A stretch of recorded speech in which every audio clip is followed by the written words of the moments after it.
wafdi uu hogaaminayay wasiirka horumarinta biyaha Soomaaliland ayaa saakan kormeer ku maray mashaariicaha xukuumaddu ka hirgelisay magaalada Laascaanood gaar ahaan isbitaalka guud ee Laascaanood dhismaha boodhanka Laascaanood cirbiyo laga hirgeliyay si xawle iyo sidoo kale garoonka kubadda cagta ee Cabdi Bile Cabdi oo la dhigay rooga macmalka waxaana wasiirku warbixin halkaas kaga dhageystay dhamaan mas'uuliyiintii goobahaasi ku sugnaa public tahay secondaryada kuwa dawladda gobolka waxa ka dhisan 12 secondary school iyo 2 private ah iyana waa 14 ka marka iskuulada gobolku intaas uu ka kooban yahay ardada gobolka marka la isku wada daro arday waxaanu haynaa 22520 arday ayaa gobolka arday ka ah laakiin ummad inta leeg oo sida maanta tukaraq cudhaadha loogu haysto cudhaadh loo haystay inay oo walaalaheenan Puntland sheeganaya ay iyana iskuuladoodii dhisanayeen inana kuweynii lahaayeen wax baranina biyo macaan ha cabinina masaajid wanaagsan ha gelina way dhul la haystay oo cudhaadh loo haystay oo dadkii imika lacagta Somaliland Development Fund-ka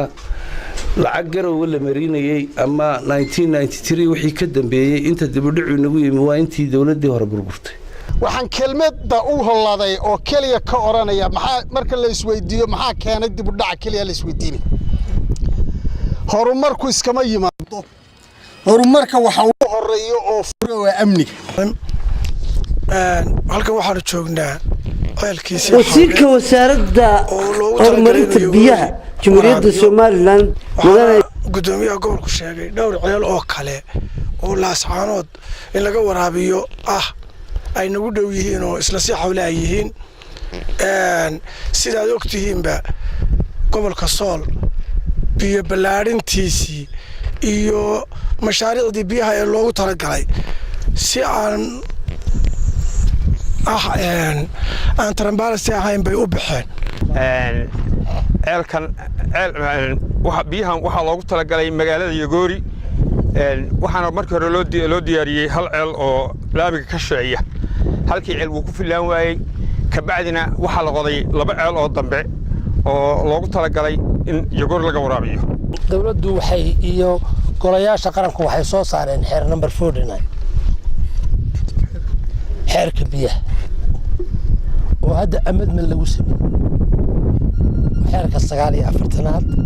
kulligiin waxaad ka akhrisan kartaan kombiyuutarka sida uu xeerkaasi dalka farayo dhammaan wax alla waxa biyaha ah waxay hoos tagayaan ceel hoose oo la qodaa wuxuu hoos tagayaa wasaaradda biyaha garoonka muhiim u ah inta waxa noo raaca qorshaha orodka oo number 1 noo ah saynu wada ognahayba dhalinyarada deegaankani waxay hidda u leeyihiin sports horeynu u nir hadii Boorama ay noqotay hoygii tacliinta waxaanu ku tartamaynaa hoyga sportska in uu noqdo oo aanu taariikh u leenahay sport aanu ka soo bilownay fardafuul ugu dambeynna wasiirka kheyraadka biyaha Soomaaliland iyo maamulka gobolka Sool ayaa iyaguna goobahaasi ka ay helaan meelo ay ku sameeyaan ama lagu carbiyo si ay uga qayb qaataan sportska waa waxa bini'aadanku u baahan yahay oo aad iyo aad jirkiisa uga qayb qaata haddii qofka la carbiyo ama uu tababar badan helo waxa la yiraahdaa jirka caafimaadka qaba ayaa maskax caafimaad qabta ku jirta guud ahaan